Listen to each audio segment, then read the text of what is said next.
taken the potential applications of economics very seriously through the department, although undoubtedly our erudite economists would argue that we still also have further to go.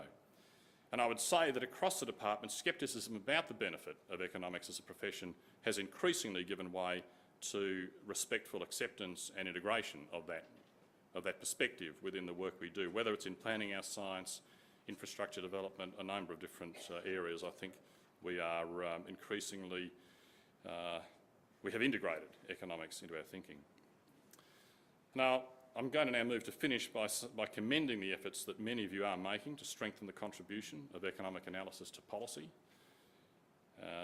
And I would certainly urge you to continue to infuse policy with greater literacy and analysis in economics. And I'd also put another challenge to you, which as you do that is to ensure you absorb as best you can the lessons and the perspectives of other disciplines. Just as someone who hasn't been trained in economics but has obviously undertaken formal studies, as we all have, is fascinated by your profession, there is much to be fascinated in the world of science, in the world of law, in the world of public policy development, which is in its own sense a kind of discipline.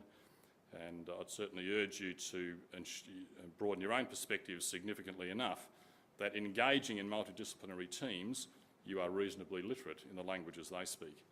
I'm sure you try to do that. I think it's an important injunction on all of us to do that. So over the course of this conference, you'll be tackling many important issues, new ideas and approaches. You'll test, you'll make new collaborations and revive old ones.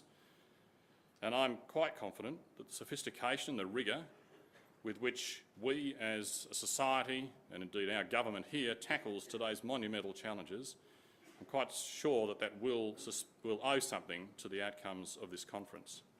And I certainly look forward to feedback from my own senior and staff here, Deb Peterson, Gavin Dwyer and others, who have worked hard to put on this event, who I know are very keen to ensure it goes off well, and indeed, as Phil was indicating, or have siphoned a few departmental resources into the organisation of it, of which I have been unaware.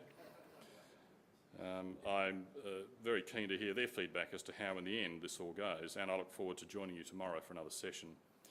So, on behalf of the Government of Victoria, best wishes for the conference, and I'm very honoured to declare open the 55th Conference of the Australian Agricultural Resource and Economic Society. Thank you.